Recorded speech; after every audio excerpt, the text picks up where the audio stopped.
Hi, Connie. Welcome to our Teacher Spotlight interview. Thank you so much for joining me today. Well, you're welcome. It's great to be here. You sent over some amazing information about your experience over the years presenting all about adaptive piano.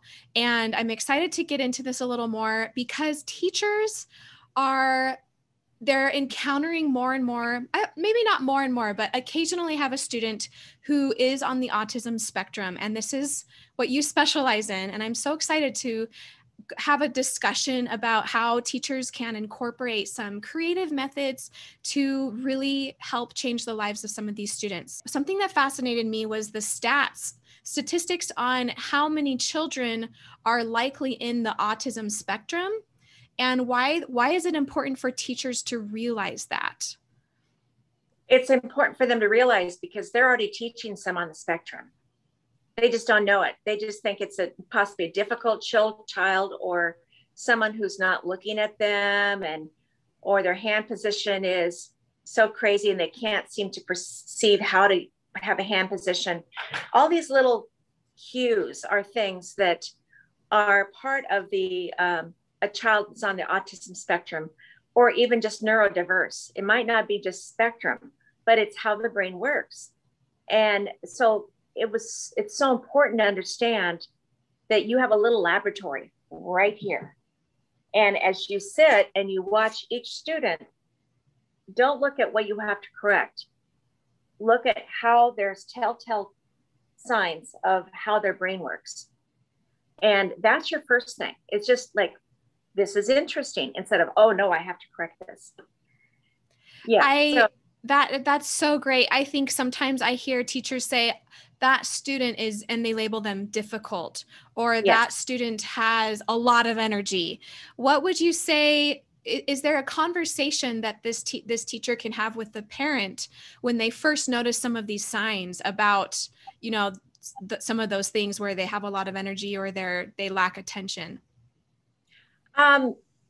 Yes, they can, but I think it was so important for me to switch over from being the teacher that had all the answers. And well, this happened because I had 4 kids and I was single parenting, and I realized I had no answers. And I was just discovering it along with my own kids. And my world got shoved into teaching adaptive students as I realized that more of the students were coming to me were boys that were very much like this, jumping up and down, all this. And some girls, but mainly boys. And I thought, that's interesting. And they seemed to come to me because they knew I could be a fun teacher and a strict teacher and kind of keep them like, these little looks or crack a joke, to where they didn't know what was coming next, but they were ready for more. And so you have to have this, I call it morbid sense of humor. It's like, whatever, we're in for the journey. And when you do that, you discover things instead of assuming you know everything. We know so much, thankfully, as teachers, and we should, or we shouldn't be teaching. But the whole world of neuroscience has only been really coming together for the last 20 years, and deeply the last 10, and even talks about teaching autism students the last 5, really. So you've been having these students, and I got a lot of them that were kicked out of other studios just because they were too lively. They couldn't get them in control. And I understand that. I really get that. Sometimes my patience is just like, hang in there. and then it might be the next week they come in and the parent might go, we're trying new meds. I'm like, okay. And you might have this child that is so receptive that wow, there had to be a neurological change. Hopefully it's not just meds, it's the long haul. Can you go into what adaptive piano is? What does that look like in your lessons when you're adapting your lesson for these types of students? Certainly. We came up with this term at the MTNA convention in Albuquerque in 2010. And Randall Faber invited me, Dr. Scott Price, Lori Frazier from Yamaha, Dr. Corey Krappel from San Antonio, to come together on a round table to really hash this out over most of that session that we were there for the convention on, we needed to do something to address how to teach these kids who, if you really get in there, some of them are geniuses. There are child prodigies. And so we were trying to come up with a term. We couldn't call it music therapy because that is an actual national certified program. And I love music therapists. They are wonderful. Dabbled into getting my degree a bit. And it's not me. I'm straddling that one step between piano teaching and therapy all the time. And I kind of like to live right there. So that came up with the adaptive term. Now, what's happened since 2010 in the past 11 years is people have done different things with that. So you have recreational music, which there's some wonderful programs of just taking the C position and adaptive.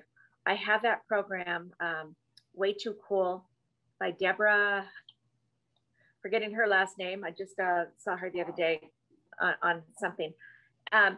Deborah Perez, and in San Antonio. And then Dr. Scott Price has done a lot on working with autistic kids in a more traditional way, but adapting each lesson very slowly so that they learn to play. So mine is totally out of the box. It is not that. And what I found, little background, out of my 4 children who are all now grown, they're 33 to 40, but they are, 3 of them were diagnosed as with individual education plans. So 2 of them, one is on the spectrum, one is not diagnosed, but she's also a girl on the spectrum, and one with severe auditory processing. Now, today, they're all of them really well-adjusted, happy adults, thank goodness. But what I saw with them, I observed, and then I observed things with my own students. And what I found is I had to get to know their brain. I had to get to know them first. So I call that playing in their playground. And I do that by having them come to what I have, my grand piano, but here's my clavinova. Yes, I saw that you are a huge fan of your clavinovas. You've had them for years. Yeah, I have 3 of them. I have 2 downstairs in my studios, and then this one up here. And I keep them, and then I sell them to students who want something, and then I get a new one. But the reason why I became so enamored with them was just back in 1997. Is I got one in addition to my studio with my Steinway and another piano. And I found that when I would try to show, say, Minuet and G on the piano, kids may or may not get it, but I really wanted to get them into the history of it and how it would sound without a piano. And luckily, great harpsichord on here. So I would use the harpsichord sound. So that started my journey. And I started using more sounds with different students. Then I found that at that time, ADD was such a diagnosis. And I had several students in my studio. I found if I taught them jazz, and then I let them just go to town on whatever sounds they wanted to try on the clavinova, they were calming down and sticking with lessons and wanting to get better. They had a drive to get better. Wow. Not just bouncing off the ceiling. So jazz and letting them have control of mixing up the sounds. They're still playing the same things. They're still exercising. They're getting all of the timing and all this. They're getting it even better because they're working with sounds that they are having fun with. And it's not just you might say left brain, critical brain. Oh no, I made a mistake. It's right hand play in the playground. So right brain. So I transferred all that I'd learned over to developing a program for autistic kids. So what I do when they come in is I don't start them on piano, because piano for an autistic child is going to be like this. Muscle tone may be a problem, or it's going to be like this. So quiet, you can't hardly hear it. Instead, I start them on harp.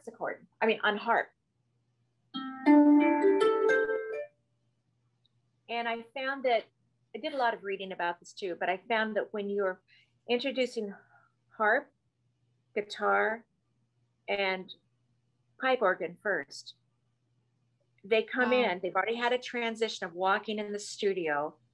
But if I go, let's try this, just play around. You don't have to play, you don't have to know anything. You just go. Then you see their little heart just go, oh, I think I might like piano. Because it's not Yeah, they piano. want to, because they want to create. They want to Yeah.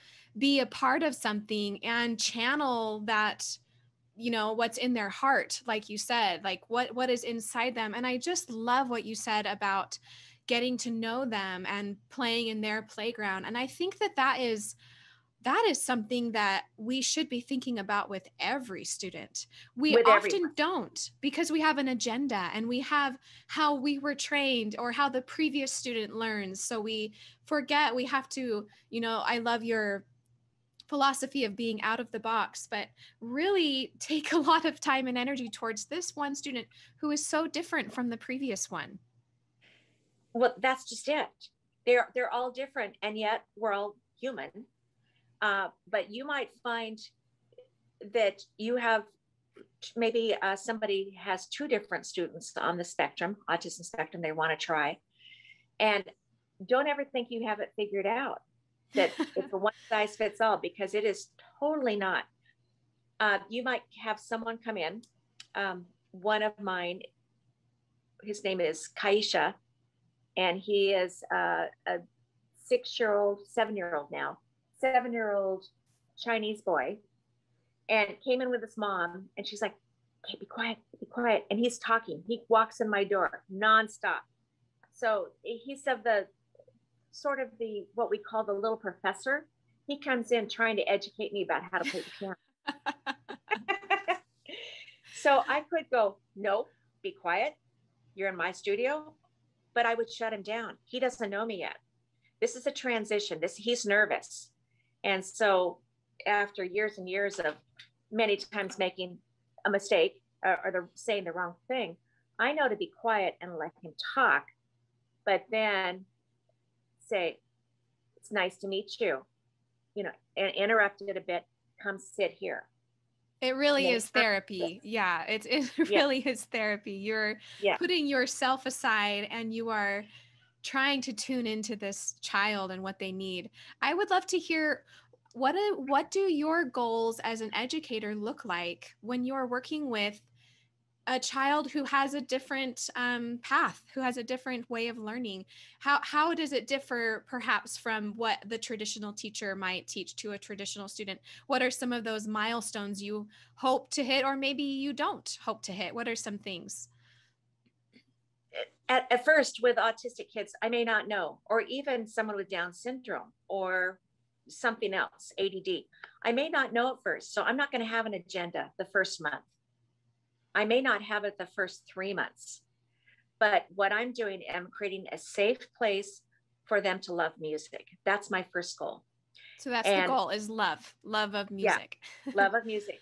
And then as I call it, putting musical notes in your bank, your brain bank, because the more that they play and they're empowered to just create, just like I said,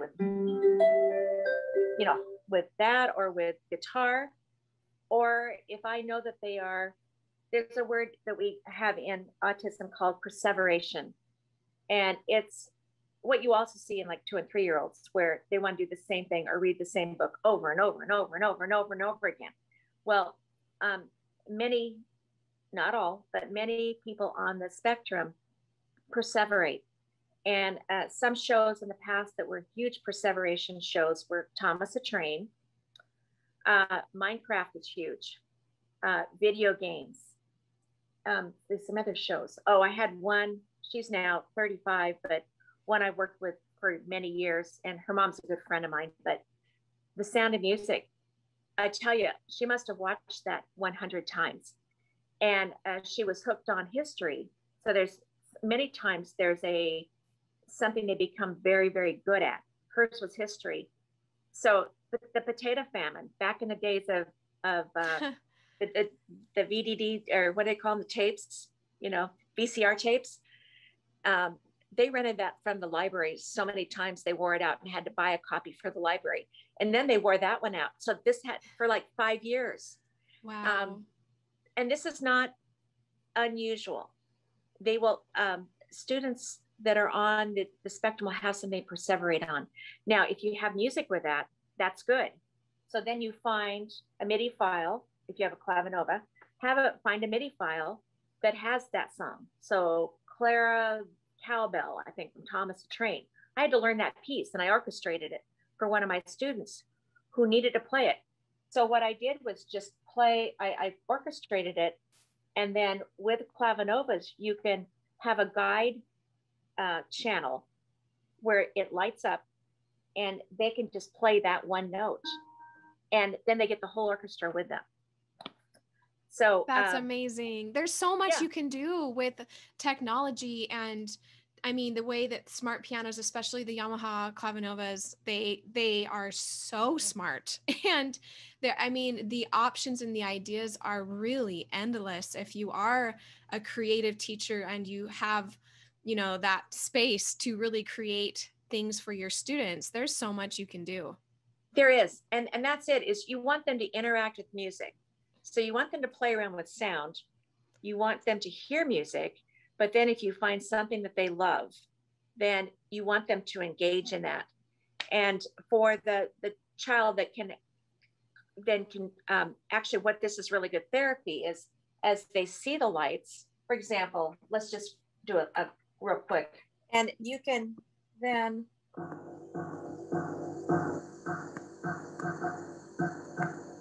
and then down here, of course, I'm using my other hand, but you can see the lights.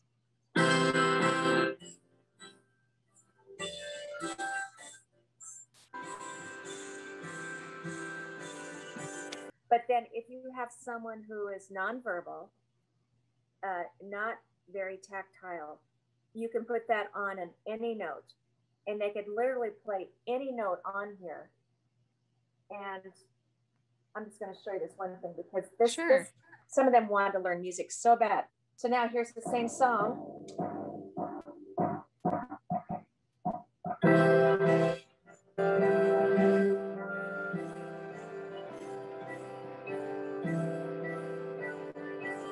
Like this. So that to me is just, that really helped. And with those nonverbal ones, now with technology, they bring in their iPad. Many of them have been trained in communication. There's some adaptive programs that have come up where they have all these little pictures, and they can go, "Hi, Miss Connie," because that's programmed in. Oh, wow. That's so amazing. Piano. And you can see their brain. You can see that they are actually, they're thinking in there. It's just this block that makes them where they can't talk yet. And what I find so interesting is that using our 10 fingers and playing like this actually does open up those talk centers of our brain over here. And I've had many of them. I've taught probably 12 right now that are nonverbal. And then I had them look at me and go, "Now let's say the word, ode to joy."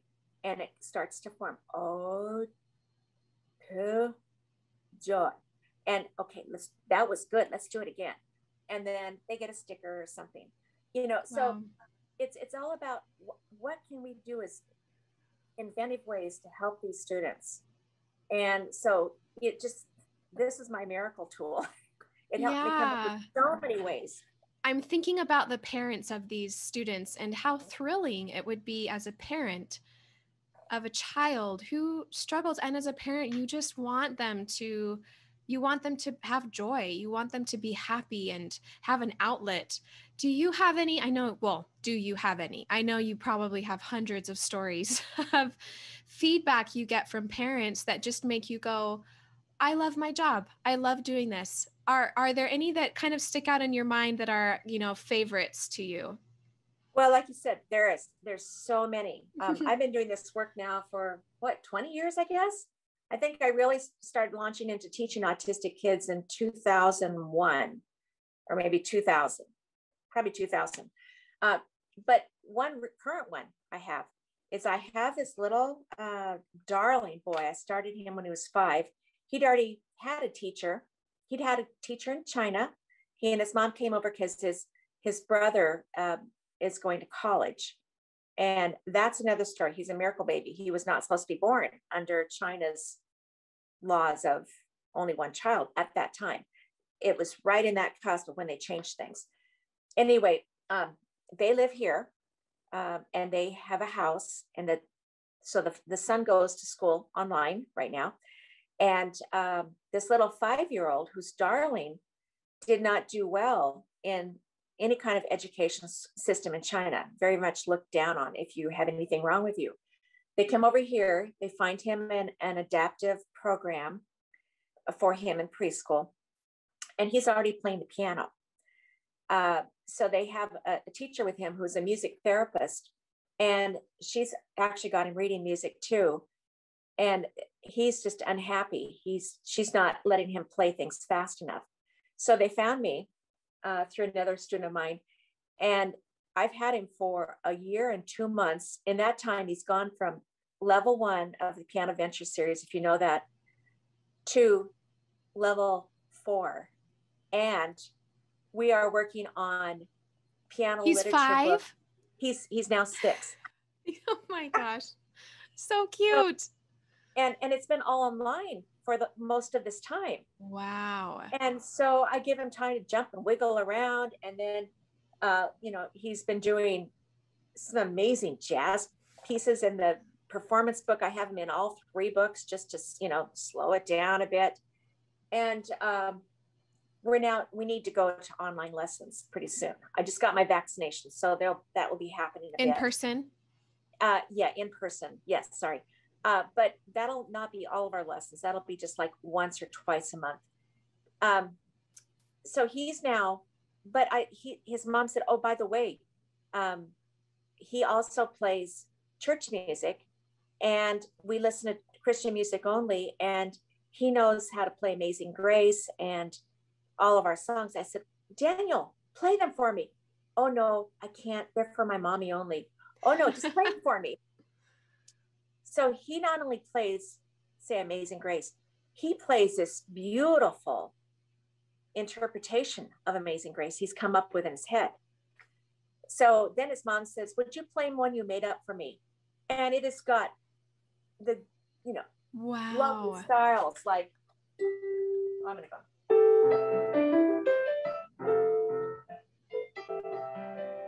This kind of stuff. And he's 6. Wow.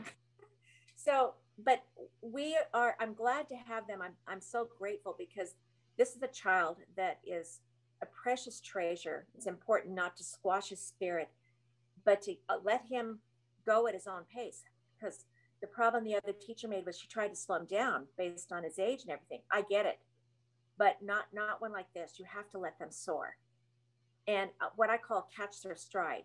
So now finally in level 4, almost to the end of level 4, we do work on things more, hands alone, work on sections. Latest report though, she goes, he's playing his pieces once and then he plays them for you for lessons, but he's just playing his own music all the time. And I said, well, it's spring. Maybe it's just time for that. And we'll work on chords and chord progressions, different styles, that kind of thing. So you have to customize all the time and not assume you know what's best. Because what are you going to do with a 6, almost 7-year-old for the next year? I mean, Yeah. I'll be getting him into sonatinas and more things, but he's such a great composer that we'll be writing down some of his pieces, recording his pieces. It's on this journey with this one student. Yes.